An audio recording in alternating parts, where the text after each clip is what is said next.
కొరింథీయులకు రాసిన రెండవ పత్రిక 4వ అధ్యాయం 16 నుండి 18 వచనాలు చదువుకుందాం. పౌలు కొరింథీయులకు రాసిన రెండవ పత్రిక 4వ అధ్యాయం 16వ వచనం నుండి 18వ వచనం వరకు. కావున మేము అధైర్యపడము. మా బాహ్య పురుషుడు కృషించుచున్నను, ఆంతర్య పురుషుడు దినదినము నూతన పరచబడుచున్నాడు. ఆంతర్య పురుషుడు మేము దృశ్యమైన వాటిని చూడక అదృశ్యమైన వాటిని నిదానించి చూచుచున్నాము. కనుక క్షణమాత్రముండు మా చులకని శ్రమ మా కొరకు అంతకంతకు ఎక్కువగా నిత్యమైన మహిమ భారము కలుగజేయుచున్నది. ఎలయనగా దృశ్యమైనవి అనిత్యములు, అదృశ్యమైనవి నిత్యములు. దేవుని పిల్లలారా, ఇందులో మనం ఆలోచించవలసిన విషయం ఏంటంటే, క్షణమాత్రముండు మా చులకని శ్రమ అంటున్నాడు పౌలు. అంటే భూమి మీద మానవ జీవితకాలం ఒక క్షణం. దేవుని దృష్టిలో 1000 సంవత్సరాలు ఒక దినంగా ఉంటుందని చెప్పాడు. 1000 ఏళ్ళు ఒక దినంగా ఉంటుంది. 1000 సంవత్సరాలు ఒక దినం దేవుని దృష్టిలో. మరి మన జీవితకాలం ఒక 50-60 ఏళ్ళు. మరి ఇది ఎంతకాలం? క్షణకాలం. 1000 ఏళ్లతో పోలిస్తే 50-60 ఏళ్ళు ఏం పెద్ద వయసు చెప్పండి. అది పెద్ద వయసు ఏం కాదు. మనకు ఎక్కువ కాలంగా కనిపించవచ్చు. మనం అనుభవిస్తున్న ఈ కాలం, జీవితకాలాన్ని ఏదో చాలా కాలం బతికేస్తున్నామని మనం అనుకుంటున్నాం. దేవుని లెక్కల ప్రకారం, దేవుని దృష్టికి 1000 సంవత్సరాలు ఒక దినం. ఎక్కడుంది నాయన? పేతురు రాసిన రెండవ పత్రిక 3వ అధ్యాయం 8వ వచనం. పేతురు రాసిన రెండవ పత్రిక 3వ అధ్యాయం 8వ వచనం. ప్రియులారా, ఒక సంగతి మీరు మర్చిపోకండి. దేవునికి మనకి, దేవుడు అండర్స్టాండింగ్స్కి, మన అండర్స్టాండింగ్స్కి, దేవుడు రాసిన దేవుని వాక్యాలకి మనకు ఉన్న బంధం, అనుబంధం, ఇవి చాలా ఇంపార్టెంట్ అయిన విషయాలు. మానవ జీవితానికి అవసరమైనవన్నీ దేవుడు, మనిషికి అవసరమైనవన్నీ మనిషి పుట్టక ముందే ఎన్నింటినీ బైబిల్లో భద్రపరిచాడు దేవుడు. ఈ భద్రపరిచిన వాటిలో అంటున్నాడు, ప్రియులారా, ఒక సంగతి మీరు మర్చిపోకండి. ఏంటంటే, దేవుని దృష్టికి, తండ్రి అయిన దేవుని దృష్టికి 1000 సంవత్సరంలో ఒక దినము. 1000 సంవత్సరాలు ఒక దినం. మరి మంది 50-60 సంవత్సరాలు. అంటే 1000లో ఎంత? 1000 ఎక్కువ, 50 ఎక్కడ? 1000 సంవత్సరాలు ఎక్కడ, 50 సంవత్సరాలు ఎక్కడ? అంటే ఎన్ని 50లు ఉన్నాయి 1000లో? 2000 50లు ఉన్నాయి. జాగ్రత్తగా ఆలోచించండి. 1000 సంవత్సరాల్లో ఎన్ని 50లు ఉంటాయి? 2 50లు ఒక వంద.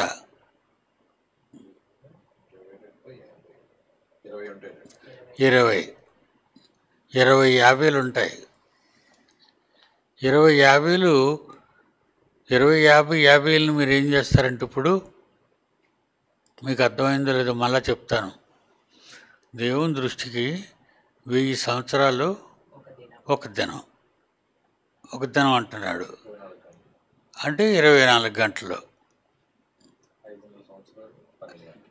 ఇప్పుడు ఒకసారి మీరు ఆలోచిస్తే గంటల్లోకి వెళ్ళిపోతాం. 24 గంటలకు ఒక రోజు. దేవుని దృష్టికి 1000 సంవత్సరాలు ఒక రోజు కదా. మనకి 24 గంటలు ఒక రోజు. మనకి 24 గంటలు ఒక రోజు అయితే, దేవునికి 1000 సంవత్సరాలు ఒక దినం. అంటే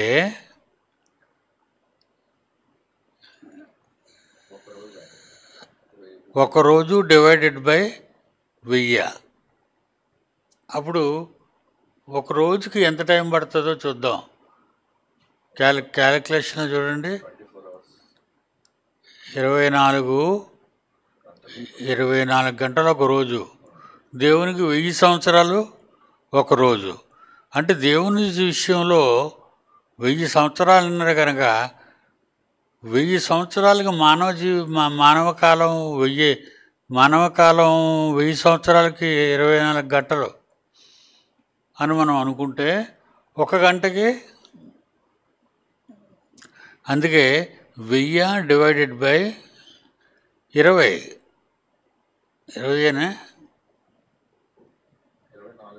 24 గంటలు. 1000 డివైడెడ్ బై 24. అప్పుడు ఎన్ని గంటలు వస్తుందో చూడండి. 41 నిమిషం. అంటే మన జీవితకాలం దేవునికి ఎంతసేపట భాగించారు కదండి. 1000 సంవత్సరాలని 24 గంటల చేత భాగించారు కదా. భాగిస్తే ఎంత వచ్చింది? 40. షూర్ అది? డౌట్ ఏమైనా పడుతున్నారా? ఇప్పుడు చూడండి, ఒకళ్ళు రాంగ్ అయితే చెప్పండి. క్యాల్కులేషను సరిపోయింది. అంటే దేవుని దృష్టికి ఒకరోజు 1000 సంవత్సరాలు. ఆయనకి ఒకరోజు 1000 సంవత్సరాలు. 1000 సంవత్సరాలు ఒకరోజు ఆయనకి. దేవునికి 1000 సంవత్సరాలు ఒకరోజు. 1000 సంవత్సరాలు ఒకరోజు. ఒక రోజుకి 1000 సంవత్సరాలు. ఇది అట్నుంచి ఇట్నుంచి చెప్తున్నా అంతే, ఇంకేం మార్చడం లేదు నేను. కనుక ప్రియులారా, మన 60 సంవత్సరాలు ఇంచుమించు మన 50 సంవత్సరాల కాలం దేవుడికి ఎంతసేపు? 41 నిమిషం. మనం 40 ఏళ్ళు జీవితకాలం వేసుకున్నాం అనుకోండి, 41 నిమిషం. పోనీ మనం 50-60 వేసుకున్నామా? మళ్ళీ పెంచుదాం, నిమిషాలు పెంచుదాం. 45 నిమిషాలు. 45 నిమిషాలు. 60 సంవత్సరాలు 3 గంటలు తెగుతుంది చూడండి. 120 సంవత్సరాలు 3 గంటలు. చూడండి కరెక్ట్గా క్యాలిక్యులేషన్. 120 సంవత్సరాలు 3 గంటలు. 60 సంవత్సరాలు 90 నిమిషాలు. 60 నిమిషాలు ఎంత పడింది దేవుడికి? 60 సంవత్సరాలు 90 నిమిషాలు. మనకు 60 సంవత్సరాలు బ్రతికితే ఆయనకి 90 నిమిషాలు అయ్యి గంటన్నర. దేవుని దృష్టికి మన 60 సంవత్సరాలు గంటన్నరే. ఇప్పుడు వాక్యం చదువుదాం. మేము 2 కొరింథీ 4:16 మేము అధైర్యపడము, మా బాహ్య పురుషుడు కృషించుచున్నాను, ఆంతర్య పురుషుడు దినదినము నూతనపరచబడుచున్నాడు. మేము దృశ్యమైన వాటిని చూడక అదృశ్యమైన వాటినే నిదానించి చూచుచున్నాము. కనుక క్షణమాత్రముండు మా చులకని శ్రమ. అంటే జీవితకాలంలో ఉన్నది ఎంత శ్రమ అట? మనం క్షణకాలం అట. దేవుని దృష్టికి ఒక దినం ఎంత అనుకున్నారు? గంటన్నర. దేవుని దృష్టికి మన 60 సంవత్సరాలు గంటన్నరట ఆయనకి. గంటన్నరే. మీరు గుడికొచ్చి వెళ్ళిపోవడం గంటన్నర, 2 గంటలు ఉంది గుడికొచ్చి వెళ్ళిపోవడం. ఆయనకెంత? గంటన్నరే. ఈ గంటన్నర సమయాన్ని పౌలు గారు ఏమంటున్నారు? క్షణమాత్రముండు మా చులకని శ్రమ. క్షణమాత్రముండు. మనం అనుభవించే కష్టాలు దేవుని కొరకు, ఒకవేళ మనం కష్టాలు అనుభవిస్తున్నాం అనుకోండి, మనం దేవుని కొరకు శ్రమలు అనుభవిస్తున్నాం అనుకోండి, అవేమన్నాడు? చులకని శ్రమ. క్షణమాత్రముండు మా చులకని శ్రమ కొరకు అంతకంతకు ఎక్కువగా నిత్యమైన మహిమభారము కలుగుచున్నది. సార్ చూసారా? యెషయా గ్రంథం 26వ అధ్యాయం 20. యెషయా గ్రంథం 26వ అధ్యాయం 20. నా జనమా, ఇదిగో వారి దోషమును బట్టి భూనివాసులను నేను శిక్షించడానికి యెహోవా తన నివాసములో నుండి వెడలవచ్చుచున్నాడు. భూనివాసులను శిక్షించుటకు. దేవుడు శిక్షించాడంటే చావే, భూమి నాశనం అయిపోద్ది, నాశనం అయిపోద్ది ఇదంతా. ఈ మధ్యకాలంలో ప్రతిరోజు భూకంపమే, ప్రతిరోజు ఎక్కడో దగ్గర భూకంపాలు, అగ్నిపర్వతాలు బద్దలైపోవటాలు, భయంకరమైన మనుషుల మధ్య యుద్ధాలు, చావులు, వేలు చావులు, లక్షల చావులు, వరదలు, ఎండలు, భూకంపాలు, అగ్ని ప్రమాదాలు. దేవుని పిల్లలారా, దేవుడు వస్తున్నాడు. ఆయన వస్తే ఎంతసేపు చదువునైనా, ఇదిగో వారి దోషమును బట్టి, యెషయాలది, ఇదిగో వారి దోషమును బట్టి భూనివాసులను శిక్షించుటకు యెహోవా తన నివాసములో నుండి వెడలి వచ్చుచున్నాడు. అంటే ఒక్క క్షణంలో మనల్ని మాయం చేసేయగలడు ఆయన, మండించేయగలడు, చంపేయగలడు. క్షణమాత్రం ఉండి చులకని శ్రమ. మనం దేవుని కొరకు పడుతున్న బాధ ఎంతకాలం? మీరు 1.5 గంటలు దేవుని కోసం, అంటే 60 ఏళ్ళు దేవుని కొరకు మీరు కష్టపడి పనిచేస్తే, దేవుని కొరకు మళ్ళీ జాగ్రత్తగా వినండి, 60 ఏళ్ళు, అందులో 30 ఏళ్ళు నిద్ర తీసేయండి.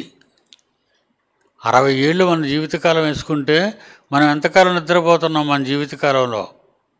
సాయంకాలం 6 అయిన కాడి నుంచి ఇంక మనకి ఆకలి, అన్నం, నిద్ర, అంతే కదా. సాయంకాలం 6 అవగానే ఆకలి, నిద్ర. ఆలోచించండి దేవుని పిల్లలారా. విశేషం ఏంటంటే ఇక్కడ మన జీవితకాలంలో దేవునికి మన జీవితకాలం 1.5 గంట. ఈ 1.5 గంట జీవితకాలం అంటే 60 ఏళ్ళు. 60 ఏళ్ళలో మనం పనిచేస్తున్నామా? 60 ఏళ్ళు అక్కడ పనిచేస్తున్నాం, అందులో 30 ఏళ్ళు నిద్రకపోతే 30 ఏళ్ళు మిగులుతాయి. 30 ఏళ్ళు మిగులుతాయి. ఈ 30 ఏళ్ళు ఎవరు పనిచేస్తారు? 40 నిమిషాలు. 30 ఏళ్ళు 45 నిమిషాలు. 30 ఏళ్ళు 45 నిమిషాలు.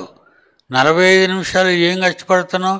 ఇందులో నీ ఉద్యోగం, నీ పనిబాట్లు, నీ పర్సనల్స్, నీ బంధువులు, నీ స్నేహాలు, ఇవన్నీ పోతున్నాయి. ఇక నువ్వు దేవునికి చేసింది ఏముంది చెప్పండి? ఇక మీరు దేవునికి ఏం చేశారు? 60 ఏళ్ళు దేవుని కాలంలో మనం లెక్కేసుకుంటే, మానవ కాలం 60 ఏళ్ళు అంటే దేవుని దృష్టికి 1:30 నిమిషాలు.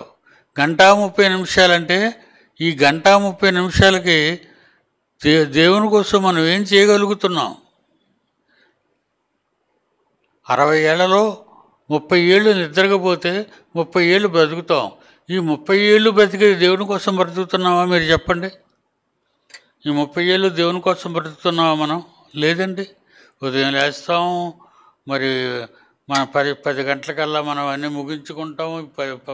ఉద్యోగాలకు వెళ్ళేవాళ్ళు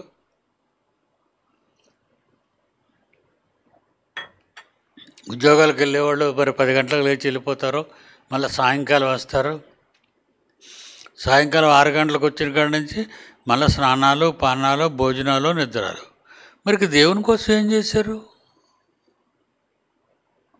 అంటే మీ జీవితకాలం అంతా పాడు చేస్తున్నారన్నమాట. ఏమండి? 1000 సంవత్సరాలు 24 గంటలు. చూడండి స్క్రీన్ మీద రాశారు, 1000 సంవత్సరాలు 24 గంటలు. ఇది దేవుని కాలం. మొదటి రోజులో ఉన్నది దేవుని కాలం, రెండో రోజులో ఉన్నది మనుషులకు మానవ కాలం. ఒక దినం అంటే 24 గంటలు ఒక దినం. ఒక దేవునికి 1000 సంవత్సరాలు, 1000 సంవత్సరాలట. ఆయనకు ఒక దినం, ఆయనకి ఒక దినం. అది మనకు 1000 సంవత్సరాలు ఆయనకు ఒక దినం. మనకు 1000 సంవత్సరాలు, ఆయనకి ఒక దినం. ఒక దినం.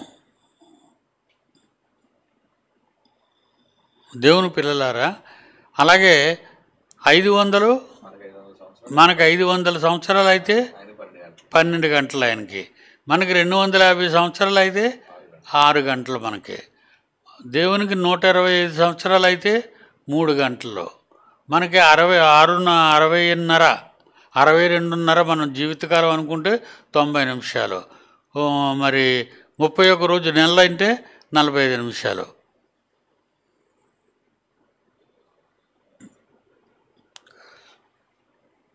నలభై 45 నిమిషాలు దేవుని దృష్టిలో మన జీవితకాలం. 45 నిమిషాలు దేవుని కాలంలో, దేవుని ఆయుష్ కాలంలో మన జీవితం గంటన్నర. దేవుని కొరకు ఏం చేస్తున్నామని ఆలోచిస్తే మన 60 సంవత్సరాలను ఎక్కేసుకుంటే 30 సంవత్సరాలు నిద్రకపోద్ది, 30 ఏళ్ళు మిగులుతుంది. ఈ 30 ఏళ్లలో నువ్వు అన్ని ఉదయం లేచిన కాడి నుంచి రాత్రి పడుకున్నంత వరకు దేవుని పనిలో ఉన్నావా? ఉండవు. దేవుని పనిలో ఉండవు. మన పనిలో మనం ఉంటాం. మార్కెట్ ఏమైనా ఉంటే మార్కెట్ తీసి ఇంట్లో పెడతాం. ఆ తర్వాత మనం పనికి వెళ్ళిపోవాలనుకుంటే తయారైపోయి టిఫిన్ తినేసి పనికి వెళ్ళిపోతాం. మరి మధ్యాహ్నం క్యారేజ్ కడతారు, మళ్ళీ మధ్యాహ్నం క్యారేజ్ తినేసి మళ్ళా పని చేస్తాం సాయంకాలం 5 గంటల వరకు. 5 గంటలు అయిపోగానే డ్యూటీలో దిగుతాం, ఇంటికి వస్తాం. ఇంటికి రాగానే మళ్ళీ స్నానపానాలు, మళ్ళీ ఈవినింగ్ ఎక్కడికైనా వెళ్ళాలంటే ఆ ప్రోగ్రామ్ చూసుకుంటాం. సాయంకాలం 6 అయ్యేసరికి శుభ్రంగా, రాత్రి 9 అయ్యేసరికి ఈ టీవీ ముందు నుంచి వెళ్ళి నిద్రపోవడానికి వెళ్ళిపోతాం. దేవునికి ఏం పని చేస్తాం చెప్పండి? క్షణకాలం ఉండు మన చులకని శ్రమ అంటే మీరు పడేది క్షణకాలమే. దేవుని కోసం బాధపడేది. ఇక్కడికి ఈ క్షణకాలం చెప్పడానికి ఎన్ని బాధలు పడ్డాం చూసినప్పుడు మనం.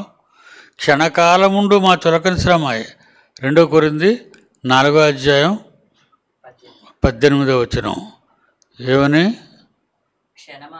క్షణమాత్రముండు మా చులకని శ్రమ.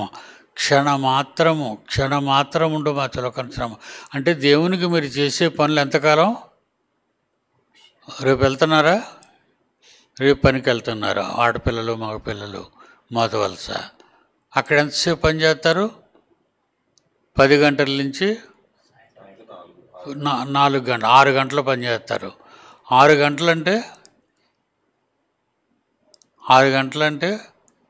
4 పూటల్లో ఒక పూట. 4 6 24. 4 6 24. 24 గంటలు కదా. 24 గంటలు అంటే ఒక రోజు. మీరు 6 గంటలు అక్కడ ఉంటున్నారు అంతే. 6 గంటలు. 6 గంటలు ఎంతసేపు? అది క్షణమాత్రం ఉండు చులకని శ్రమ. మీరు అక్కడికి వెళ్ళి పనిచేసేది క్షణమాత్రం ఉండు చులకని శ్రమ. మీరు ఎంత అక్కడ కష్టపడినా ఆ కష్టం అంతా చాలా తక్కువ దేవుని కోసం కష్టపడుతున్న జీవితం. దీనికి మనం ఎంతో దేవుని కోసం చేసేస్తున్నామని ఒక్కొక్కసారి అనుకుంటూ ఉంటాం మనం. అది మన పొరపాటు కదా. అందుకే పౌలు అంటున్నాడు, మేము దృశ్యమైన వాటిని చూడక. 17వ వచనం.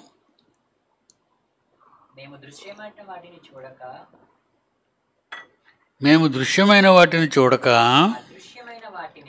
అదృశ్యమైన వాటిని నిదానించి చూస్తున్నాము.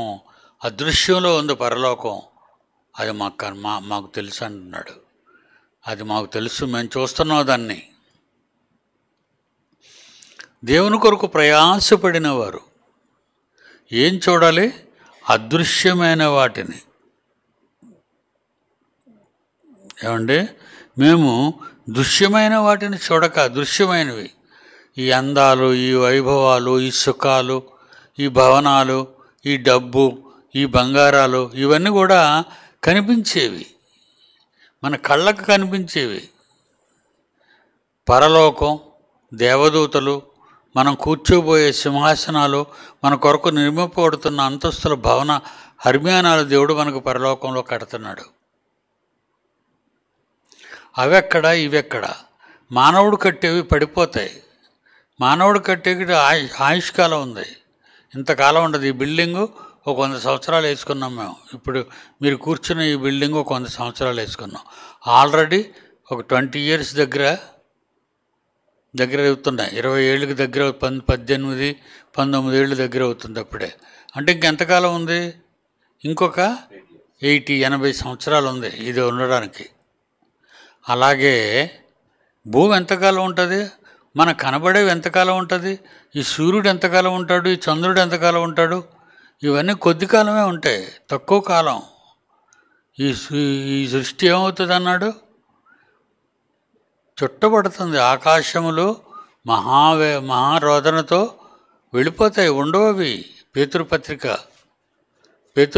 పత్రికలో 2 పేతురు 3వ అధ్యాయం 10వ వచనం. 2 పేతురు 3వ అధ్యాయం 10వ వచనం. ప్రభు దినము ఆయన వస్తాడు మనల్ని శిక్షించడానికి. ఆ ప్రభు దినము దొంగ వచ్చినట్లు, దొంగోడు ఎలాగైతే చెప్పి రాడో, మనకు తెలియకుండా మన మంచి మత్తులో ఉండగా మన ఇల్లు దోచుకుంటాడో, అలాగే ప్రభు దినము దొంగ వచ్చినట్లుగా ఉంటుంది. ఆ దినాన్ని మీరు చూస్తున్నారే, ఒక ఆకాశమే చూస్తున్నారు. ఆకాశములు ఉన్నాయి, చాలా ఉన్నాయి ఆకాశాలు. ఆకాశములు అవన్నీ కూడా మహాధ్వనితో గతించిపోతాయి. అవి పంచభూతములు మిక్కుటమైన వెండ్రముతో లయమైపోతాయి. భూమియు దాని మీద ఉన్న కృత్యాలు, మానవుడు నిర్మించినవన్నీ కాలిపోతాయి. కనుక దేవుని పిల్లలారా, రాత్రి చెప్పాను పిల్లలకి,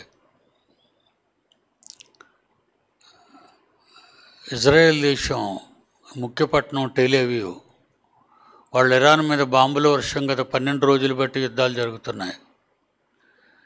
ఇరాన్ వాళ్ళు వాళ్ళ ముఖ్య పట్టణం టెహరాన్. ఈ 2 ముఖ్య పట్టణాలు, ఢిల్లీ మన ముఖ్య పట్టణం, మన ముఖ్య పట్టణం ఢిల్లీ కదా, అన్నీ కూడా ఆకాశ అభియానాలు, బిల్డింగ్లు కట్టేశారు. ముఖ్య పట్టణం మన దేశానికి. అలాగే మన ఆంధ్రప్రదేశ్ ముఖ్య పట్టణం విజయవాడ, అంతకుముందు హైదరాబాద్, అన్ని ఆకాశ అభియానాలే. వీళ్ళు యుద్ధం వలన 50 సంవత్సరాలు తిరిగి కట్టుకోలేనంత శ్మశాన వాకిటిగా ఇరాన్లోని టెహరాన్ మార్చేసింది ఇజ్రాయేలు బాంబుల వర్షంతో. అలాగే టెహరాన్లోని ఇరానియన్స్ ఏం చేశారంటే, ఇజ్రాయెల్ దేశంలోని టెల్ అవీవ్ని శ్మశానంగా మార్చేశారు. వాళ్ళ ముఖ్య పట్టణాన్ని నీళ్లు మసి చేశారు, వీళ్ళ ముఖ్య పట్టణాన్ని వాళ్ళు మసి చేశారు. ఇప్పుడు అవన్నీ పునర్నిర్మాణం చేయాలంటే 50 సంవత్సరాలు పడుతుందట. భూమి నాశనం అయిపోద్ది ఒకరోజు. మనుషులే నాశనం చేసుకోగలరు ఈరోజు భూమిని. అలాంటి దేవుడైతే, దేవుని పిల్లలారా, మనం జాగ్రత్తగా ఉండాలి. పరిస్థితులు అసలు ఏం బాలేవు. డాక్టర్ చెప్తాడు, ఏమండి ప్రస్తుతం ఈ పేషెంట్ పరిస్థితి అంత బాగోలేదు, మీరు చాలా జాగ్రత్తగా చూసుకుంటూనే తప్ప మనకు బతకడం కష్టం అని చెప్పినప్పుడు, మీరు ఆహారంలో కానీ పానీయాల్లో కానీ ఆ పేషెంట్ని మనం ఎంతో జాగ్రత్తగా చూసుకుంటాం. అలాంటి పరిస్థితుల్లో ఈరోజు ప్రపంచం ఉంది. ప్రపంచం, మనం కాదు, ప్రపంచమే. ఎప్పుడు ఏ క్షణాన్న నాశనం అయిపోద్దో తెలీదు. మనందరూ నాశనం అయిపోతాం.